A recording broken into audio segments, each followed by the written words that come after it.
Hoje é o Dia Mundial de Combate ao Câncer, mas apesar dos avanços nas pesquisas sobre a doença, ainda não há muito a comemorar.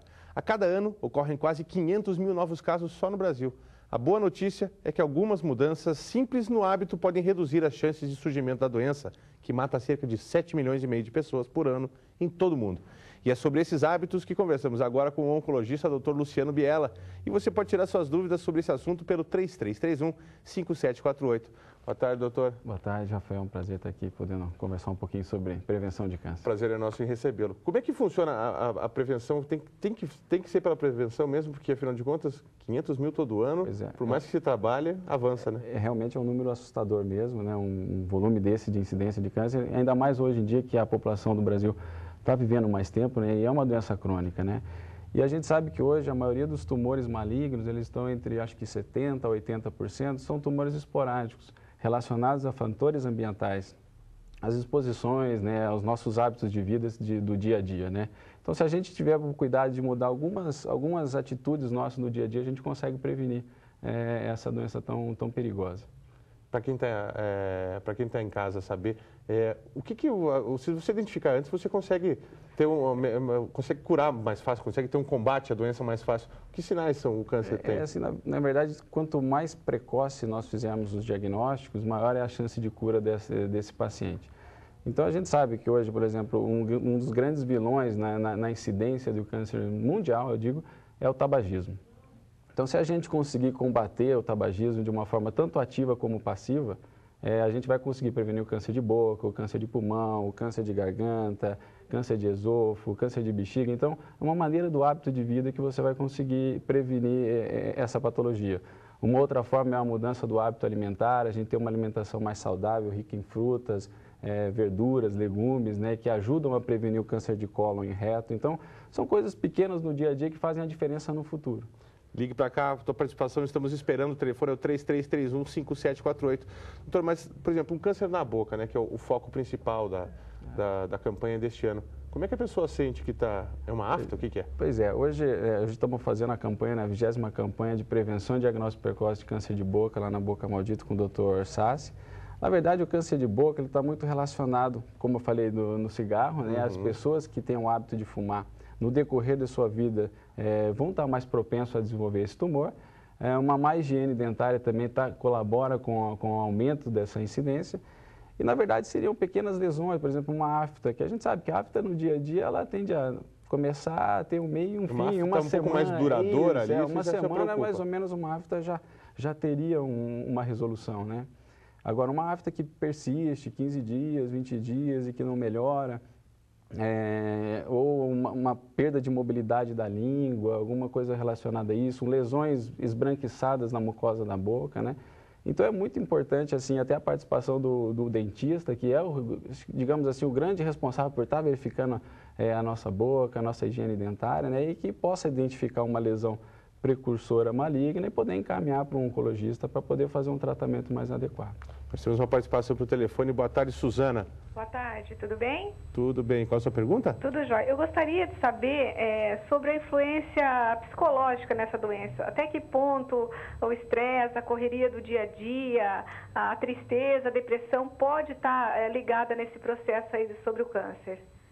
Bom, na verdade, os fatores psicológicos, assim, acho que independente de ser um diagnóstico de um tumor maligno, acho que ele influencia quase que no nosso dia a dia, né? O estresse vai te fazer aumentar a pressão, vai te proporcionar talvez ter um risco maior de infarto agudo do miocárdio, né?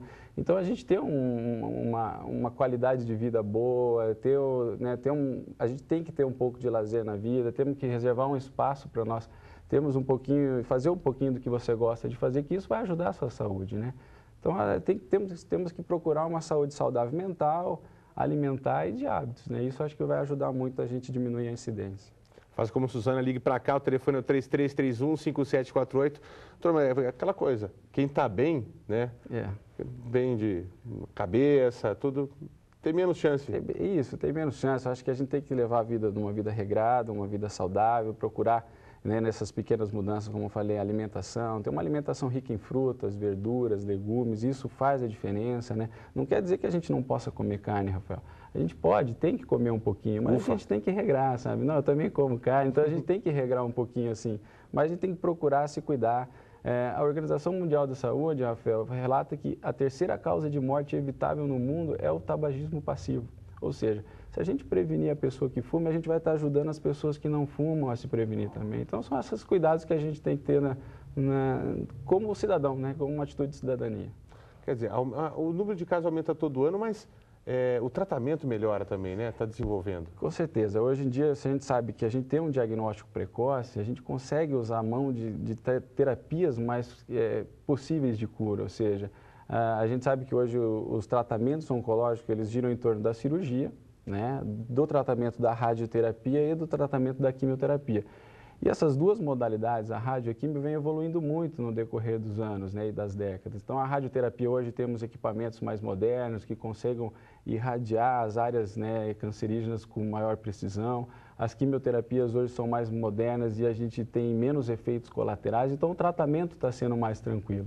Mas ainda o fundamental, com certeza, é o diagnóstico precoce. Mais uma participação por telefone. Boa tarde, Sara.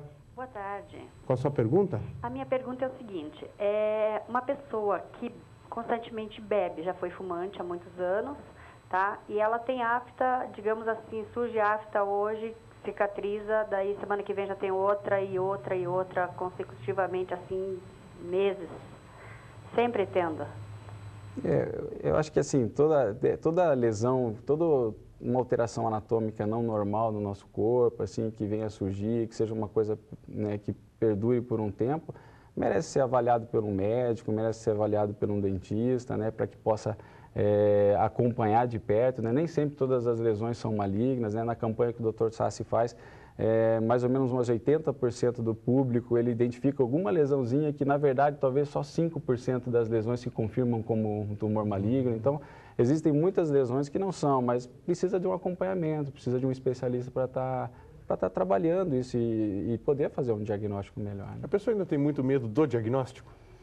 Acredito que sim. Acho que o diagnóstico é um momento muito difícil quando você fala para o paciente que ele tem um tumor maligno, porque isso vai repercutir não só para ele, mas como para toda a família, né?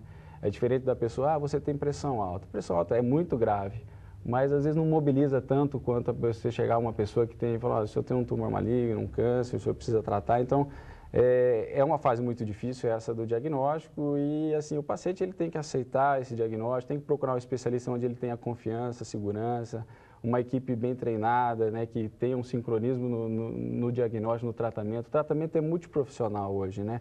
Envolve o cirurgião, o oncologista clínico, o radioterapeuta. Então, é importante ele se sentir seguro para poder aderir ao tratamento que tem bons resultados. Obrigado pela entrevista. Imagina.